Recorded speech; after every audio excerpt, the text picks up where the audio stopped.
Hello and welcome. AWS के इस part में हम देखेंगे कि हम पेयरिंग कैसे स्टैब्लिश करते हैं, पेयरिंग की रिक्वायरमेंट हमें क्यों पड़ती है। तो चलते हैं अपने लैब की तरफ। लैब से पहले मैं आपको MS पेंट में एक्सप्लेन कर देता हूं डायग्राम के थ्रू कि हमें पेयरिंग की ज़रूरत क्यों पड़ती है। लेट सपोज कि आपके पास दो VPC है और दोनों VPC में आपने एक सबनेट क्रिएट किया हुआ है और उस सबनेट के अंदर आपने क्या किया है कि एक EC2 इंस्टेंस लॉन्च किया हुआ है। ठीक है, इसके बाद आप क्या कर सकते हो कि इसमें जो आप कॉन्फ़िगरेशन बताते हो कि इसके ऊपर राउट टेबल लगे होने चाहिए, फिर इंटरनेट गेटवे लगे होने चाहिए और इसके बाद पब्लिक IP एड्रेस से इसको कोई भी एक्सेस कर सकता है। इस सिनेरियो को आप ऐसा भी ले सकते हो कि ये जो आपका इन्वायरमेंट है इसको आप एज ए वेब सर्वर आप बोल सकते हो। ठीक है, इसके अलावा दूसरे इन्वायरमेंट को आप बोल सकते हो कि ये मेरा DB सर्वर है। अब आपने दो EC2 इंस्टेंस के लिए आपने दो नेटवर्क रखा है कि इस इस VPC के अंदर जो भी मेरा वेब सर्वर रहेगा वो जो भी EC2 इंस्टेंस रहेगा वो मेरा वेब सर्वर रहेगा, सो दैट कि जो भी लोग इसको एक्सेस करना चाहते हैं इसके थ्रू एक्सेस कर सकते हैं। और मेरा डेटाबेस जो है एक प्राइवेट VPC के अंदर रहेगा। तो ये मेरा सर्वर जो है वेब सर्वर DB सर्वर को डायरेक्टली पिंग कर पाएगा, SH कर पाएगा और DB के पोर्ट रहेंगे उसको मैं इनेबल करूंगा तो वो प्रॉपरली एक्सेस कर पाएगा। लैब के लिए मैं क्या कर रहा हूँ, यहाँ पे भी मैं दूसरे VPC में राउट टेबल और इंटरनेट गेटवे लगाऊंगा सो दैट कि मैं इस दोनों EC2 इंस्टेंस को एक्सेस कर सकूं। ठीक है, यहाँ से मैं अपने लैपटॉप से अगर अपने लैपटॉप से चाहूँ तो इसको एक्सेस कर सकूँ। ये इंटरनेट पे जाएगा और इंटरनेट से मेरी रिक्वेस्ट यहाँ पे आएगी। जब मैं दोनों EC2 इंस्टेंस को साइमल्टेनियसली एक्सेस कर लूँगा तो मैं क्या करूँगा, वेब सर्वर से DB सर्वर को और DB सर्वर को वेब सर्वर से पिंग करके देखूंगा कि ये प्रॉपर पिंग हो रहे हैं प्राइवेट IP एड्रेस के थ्रू या नहीं। अगर नहीं हो रहे हैं तो फिर प्रॉब्लम है। तो चलते हैं अपने लैब की तरफ और स्टार्ट करते हैं। तो अभी के लिए इस इन्वायरमेंट के लिए मुझे दो VPC चाहिए। एक VPC मैं डिफ़ॉल्ट वाला ले रहा हूँ, इसके अलावा मैं दूसरा VPC क्रिएट कर लेता हूँ। नाम देता हूँ dev VPC और IP एड्रेस रेंज रहेगा 10.0.0.0/16। नंबर ऑन कर लूँ, इसके बाद /0 नहीं /16 रहेगा। ओके, इसके बाद मैं यहाँ से क्रिएट करता हूँ अपना VPC जैसे ही क्रिएट होगा हमारा एक और राउट टेबल क्रिएट हो जाएगा जो कि हम मल्टीपल टाइम्स देख चुके हैं। ये dev VPC है और इसको मैं यहाँ से नाम देता हूँ dev राउट टेबल। ठीक है, अब आते हैं एक सबनेट क्रिएट कर लेते हैं इस VPC के लिए। Create subnet, select your VPC and then subnet का नाम dev सबनेट। प्रेफरेंस जोन आप कुछ भी रख सकते हो और यहाँ पे आपका VPC का साइडर ब्लॉक दिख रहा है तो मुझे इसके बाद सबनेट का साइडर ब्लॉक देना है 10.0.0.0/24। ठीक, and then create subnet. Subnet create करने के बाद आपको क्या करना है, सबनेट को सिलेक्ट करना है और इसको पब्लिक IP असाइन करनी है क्योंकि मुझे अल्टीमेटली दोनों EC2 इंस्टेंस कनेक्ट करके ही देखना है तो पब्लिक IP मुझे चाहिए। अब इसके बाद आते हैं इंटरनेट गेटवे पे। इंटरनेट गेटवे क्रिएट कर लेते हैं dev IGW and then create internet gateway. इसके बाद इसको मैं अटैच कर दूंगा अपने VPC के साथ में। अटैच करने के बाद राउट टेबल पे आ जाओ। राउट टेबल पे आने के बाद मुझे सबनेट एसोसिएट करना है। इसके बाद मुझे राउट्स ऐड करने हैं इंटरनेट गेटवे का। Internet gateway and then save changes. अब आते हैं अपने EC2 इंस्टेंस को लॉन्च कर लेते हैं।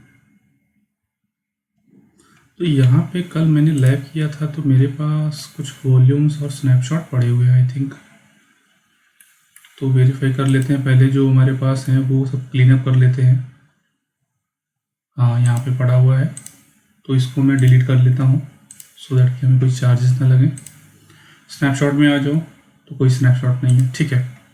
ऑलराइट, हम अब EC2 इंस्टेंस लॉन्च कर लेते हैं।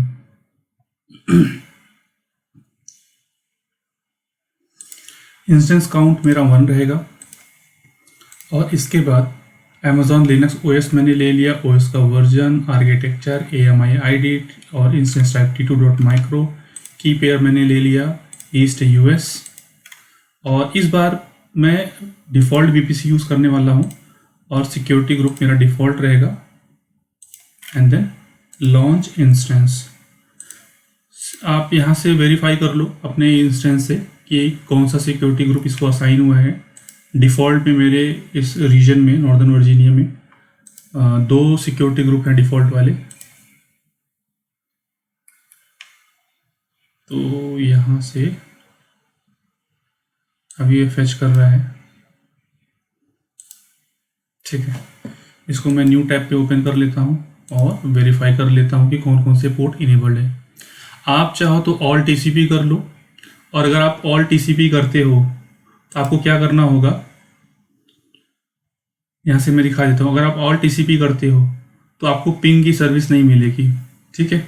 अगर आप चाहते हो कि आपको SSH इंडिविजुअल पोर्ट देने हैं और बाद में आपको ICMP तो देना ही पड़ेगा अगर आप पिंग करके वेरीफाई करना चाहते हो।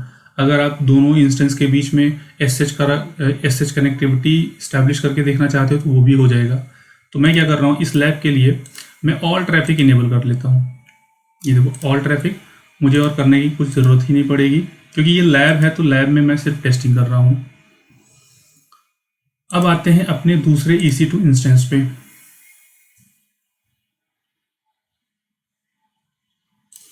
और ये मेरा डैशबोर्ड है।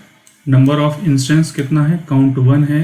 OS ले लिया मैंने Amazon Linux, इसका OS version, architecture, AMI ID, instance type T2.micro, की पेयर मैं ले लूँगा यहाँ से US ईस्ट, ठीक है। और अब मैं एडिट पे जाता हूँ और मैं मेरे VPC को चूज़ करता हूँ, डेव VPC। इसके साथ ही जैसे ही इसको चूज़ करूँगा मेरा डेव सबनेट आ जाएगा, पब्लिक IP एड्रेस आ जाएगा। और इसके बाद मुझे यहाँ पे सिक्योरिटी ग्रुप देना है dev-sg, ठीक है। इस सिक्योरिटी ग्रुप में भी मैं, आप चाहो तो इसको यहाँ से रिमूव कर दो और बाद में भी जो अगर कुछ ऐड करना है तो आप ऐड कर सकते हो। तो अभी इंस्टेंस लॉन्च करते हैं और इसके बाद हम देखेंगे कि हमारे पास जो सिक्योरिटी ग्रुप क्रिएट हुआ है उसमें मैं ऑल ट्रैफिक इनेबल कर लेता हूँ। Inbound rule, edit subnet rules, इसको डिलीट कर दो और यहाँ से अभी आपको सेलेक्ट करना है ऑल ट्रैफिक, ठीक है। हो गया, व्यू कर लो जितने भी इंस्टेंस हैं और पहला वाला इंस्टेंस को हम करते हैं कनेक्ट।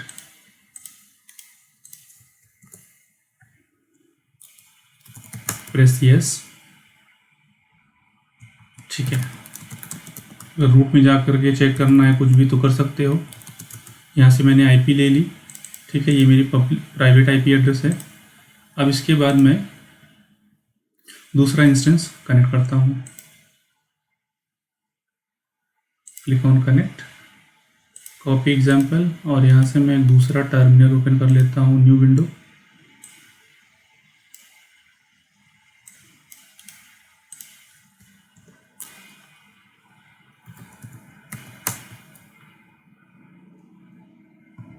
ठीक है। IP क्या है इसकी, और यहाँ से पहले वाले इंस्टेंस से मैं इसको पिंग करके लगा लेता हूँ पिंग पे। तो आप देखो यहीं पे रुका रहेगा पिंग, क्योंकि ये दोनों डिफरेंट नेटवर्क हैं तो पिंग नहीं होगा। अब आते हैं अपने एक्चुअल लैब पे। हम आते हैं पेयरिंग में। पेयरिंग कनेक्शन यहाँ पे क्रिएट कर लेते हैं। अभी हमारे पास कोई पेयरिंग कनेक्शन नहीं है, देन क्रिएट पेयरिंग कनेक्शन, नाम दे दो जो आप सबको सूट करे। डेव पेयरिंग, रिक्वेस्टर एक्सेप्टर कोई भी आप सेलेक्ट कर सकते हो। डेव VPC को मैं रिक्वेस्टर बना रहा हूँ, इसकी IP एड्रेस ये है, नेटवर्क रेंज ये है। और एक्सेप्टर को मैं डिफ़ॉल्ट वाले को बना रहा हूँ जिसकी नेटवर्क रेंज ये है। इसके बाद जैसे मैं इसको क्रिएट करूँगा मुझे यहाँ पे एक पॉपअप आएगा, ये बता रहा है कि पेंडिंग एक्सेप्टेंस। तो ये कब तक पेंडिंग रहेगा? अगर आप इस डेट और टाइम तक एक्सेप्ट नहीं करते हो तो ये कनेक्शन जो है, जो रिक्वेस्ट आई है वो रिजेक्ट हो जाएगी। तो मैं एक्शन में जा करके यहाँ से इसको एक्सेप्ट कर लेता हूँ। एक्सेप्ट करने के बाद हमें क्या करना है, हमें राउट टेबल में जाना है। राउट टेबल में जाने के बाद हम डिफ़ॉल्ट वीपीसी को चूज़ करते हैं, डिफ़ॉल्ट राउट टेबल को चूज़ करते हैं और राउट्स में जाते हैं और एंट्री करते हैं। अब मुझे एंट्री क्या करनी है, मुझे बताना है कि मेरा सबनेट क्या है जिसको मुझे पेयरिंग करानी है। तो आप चाहो तो यहाँ पे वीपीसी का भी रेंज दे सकते हो, बट मैं पर्टिकुलर सबनेट को टारगेट कर रहा हूँ तो मैं पर्टिकुलर सबनेट को ही टारगेट कर रहा हूँ। तो यहाँ पे सबनेट का ही आईपी एड्रेस दूंगा /24, ठीक है। इसके बाद स्क्रॉल डाउन करके नेट पेयरिंग पे आता हूँ और इसके बाद यहाँ से मैं कर लेता हूँ इसको सेव। और जो दूसरा EC2 इंस्टेंस मेरा कनेक्टेड है, पहले यहाँ से मैं वापस जाता हूँ इंस्टेंस पे, तो वेरीफाई कर लेता हूँ कि मेरा जो इंस्टेंस है ये क्लास B का एड्रेस है, इसमें कौन सा सबनेट अटैच्ड है उस पर क्लिक करके आप देख लो उसकी रेंज क्या है। आप चाहो तो नेटवर्क की भी रेंज, वीपीसी की रेंज को भी आप अलाउ कर सकते हो, बट ऐसा करना ठीक नहीं होगा क्योंकि आप एक पर्टिकुलर सबनेट को टारगेट कर रहे हो। अगर आपकी रिक्वायरमेंट पूरे नेटवर्क को है पेयरिंग करने की तो आप कर सकते हो। तो यहाँ से देखो साइडर ब्लॉक आप यहाँ से कॉपी कर लो, फिर आ जाओ आप अपने राउट टेबल में। अब इस बार मैं कस्टम राउट टेबल जो मेरा dev RT है उसको मैं टारगेट कर रहा हूँ। एडिट रूट्स पे गया, ऐड रूट्स, ठीक है। अब यहाँ से मैं पेयरिंग कनेक्शन को, और देखो जैसे ही मैं इसको सेव करूँगा ये देखो पिंग स्टार्ट हो गया। क्यों? क्योंकि मैंने ऑल ट्रैफिक को अलाउ किया हुआ है। तो आप ऐसा भी कर सकते हो, पिंग की जगह आप SH भी कर सकते हो, SH EC2-user @ ये देखो ये कनेक्ट के लिए ट्राई करेगा, बट हमने की पेयर नहीं दिया है इसलिए ये परमिशन डिनाइड बता रहा है। सिमिलरली आप इसको भी कर सकते हो।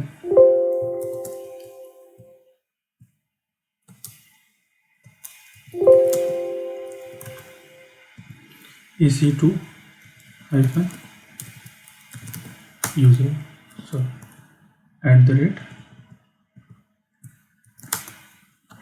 देखा कनेक्ट हो जाएगा ये, बट की पेयर नहीं दिया है इसलिए ये एक्सेप्ट नहीं कर रहा है, परमिशन डिनाइड दे रहा है, इसलिए एरर आ रहा है। तो ये था हमारा लैब जिसमें हमने देखा कि हम पेयरिंग को दो डिफरेंट नेटवर्क के बीच में हम पेयरिंग कैसे इस्टेब्लिश करते हैं। बहुत ही सिंपल सा लैब है ये। तो इस वीडियो में फ़िलहाल इतना ही। Thanks for watching.